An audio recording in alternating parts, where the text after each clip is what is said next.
What is good, everybody? Welcome back to another episode brought to you by the League FFB. Today, we're going to be talking about some players you can stash on the end of your bench after that initial waiver wire run here in Week 12, going into the weekend, and then hopefully trying to beat the breakouts for the waiver wire in Week 13. So if you have some extra space to play with, these are the players I would be looking at stashing just to try and beat that breakout in Week 13. But without wasting any more time, let's hop right into today's video, and let's start talking about these stash candidates.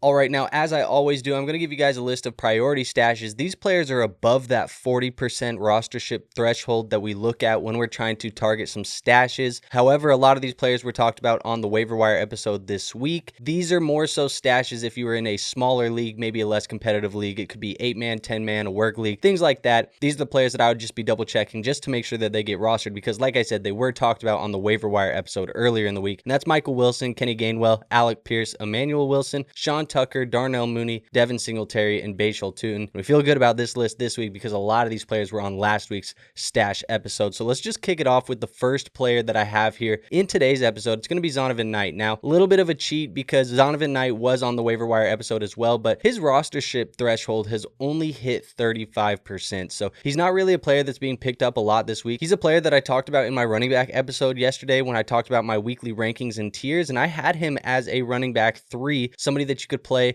A little bit of a low upside guy, but I think the matchup this week, it's a little bit tougher against Jacksonville's defense. Still, regardless, does not sound like Trey Benson's going to be back in the lineup. Michael Carter's the only other player. Mari DiMercado is going to be out. So Zonovan Knight, definitely a player I would be picking up and stashing through the weekend because he does have playability here in Week 12. Let's go to my next guy, and this is the player on the thumbnail. It's Shedeur Sanders for the Cleveland Browns. He's going to get the start this week against the Las Vegas Raiders, currently rostered in only 9% of leagues. We'll see what Sanders can do with a full week of practice as the number 1, as the starting quarterback, and see what he can do in a full game here against a Las Vegas defense that isn't that great overall. So this is going to be a pickup more so in those super flex leagues, or if you're in a league where you have some quarterback injuries or maybe some guys on bye, things like that. Maybe Shedeur Sanders is a streaming option for you, but I think he's a player that definitely has some upside just to stash him through the weekend. I'm not suggesting playing him if you don't have to. You can if you need to. I'm not suggesting it, but I think he's a stash player just because if he goes out and balls out this week, I do think you have an argument of Shedeur Sanders as the starting quarterback for the Browns the rest of the way. So let's go on to my third player. My third player is going to be Andrei Iosivas, wide receiver for the Cincinnati Bengals. He plays against the New England Patriots this week, currently rostered in 17% of leagues, and he is going to be a 1-week rental type of guy where I think we can plug him into the lineup as a streaming option this week with Jamar Chase out of the lineup. We talked about how good of a matchup this was going to be for T. Higgins now that Jamar Chase is not going to be playing, but Iosivas would be the next in line in the pecking order for me. We're still getting a little bit of uncertainty as to whether it's Joe Flacco or Joe Burrow as the starting quarterback this week, but I do think either way,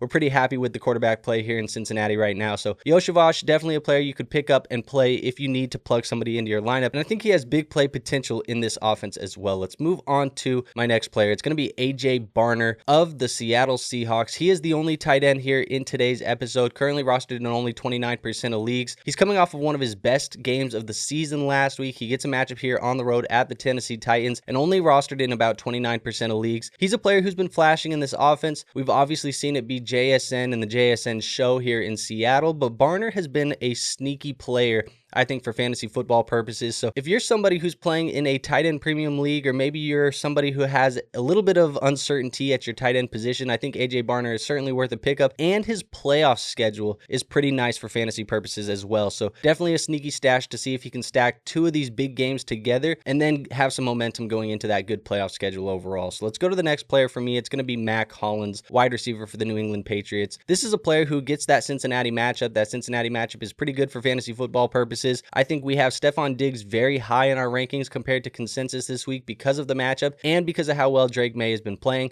Mack Hollins has had a couple of decent weeks together. I think he can stack another one here against Cincinnati. So just like Iosivas, if you're looking for somebody to stream, maybe somebody to play in a little bit of a deeper league in a flex spot at 27% rostership percentage, Mack Hollins is somebody that I definitely think is somebody worth picking up and playing if you need the help here this week. My next player overall is going to be Bryce Young. He plays on Monday Night Football, and we are waiting waiting today, I think, to get some more clarity on the ankle injury. I do think Bryce Young is probably going to play in this matchup. He's coming off of a franchise record type performance there in week 11. He passed Cam Newton for the most passing yards in a single game there in Carolina. So Bryce Young balled out last week, could stack it together. I don't think that's going to be the norm, obviously, for Bryce Young, but this matchup versus San Francisco should be fairly high scoring, and at 20% rostership, like I said with Shedeur, if you have some injuries, if you have some bye weeks maybe that you need to take care of this week, Bryce Young is a streaming option for me, and I do think he has some legs for the rest of season playability. Let's go to my next player. It's going to end up being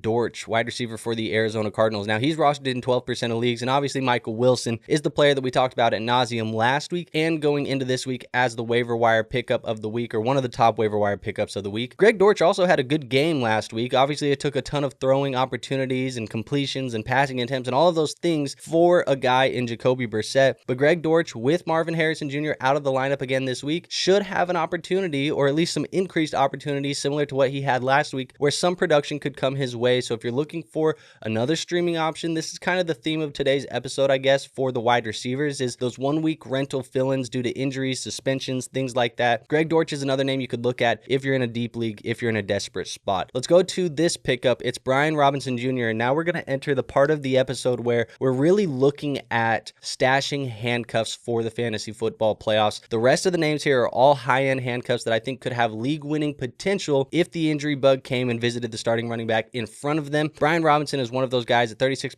rostership percentage, would be an absolute league winner here in San Francisco if anything happened to Christian McCaffrey. Another player similar to that is going to be Blake Corum. He's been involved a little bit more than just a handcuff option. He's kind of vultured a couple of these touchdowns from a guy like Kyren Williams, but overall at 22% rostership percentage as well. The Kyren managers should be picking up and stashing for the playoffs, and if you're not and you're looking for some high upside, maybe you have a shaky running back room, you're looking for some players who could help you win if the injuries come, Blake Corum's another player that I think fits that bill. Now, the last player that fits that type of mold for me, in today's episode at least, is going to be Tank Bigsby, running back for the Philadelphia Eagles at 15% rostership percentage and a good matchup this week against Dallas. If anything happens to Saquon Barkley, Tank Bigsby would be able to run wild against this Dallas defense and should be one of the top pickups of the week. Obviously, you're projecting injury, but as stash players, stash candidates each week, you are trying to get a little bit lucky sometimes, and I think some of the nature of the game is just being able to navigate the injuries. Obviously, we don't wish injuries on any of these top players. We would rather have the top players in our lineup, but if it visited the Eagles and it visited Saquon Barkley, Tank Bigsby would be one of the top pickups of the week and somebody who would definitely be worthy of burning a waiver wire priority on, burning the rest of your fab on, all of those things. So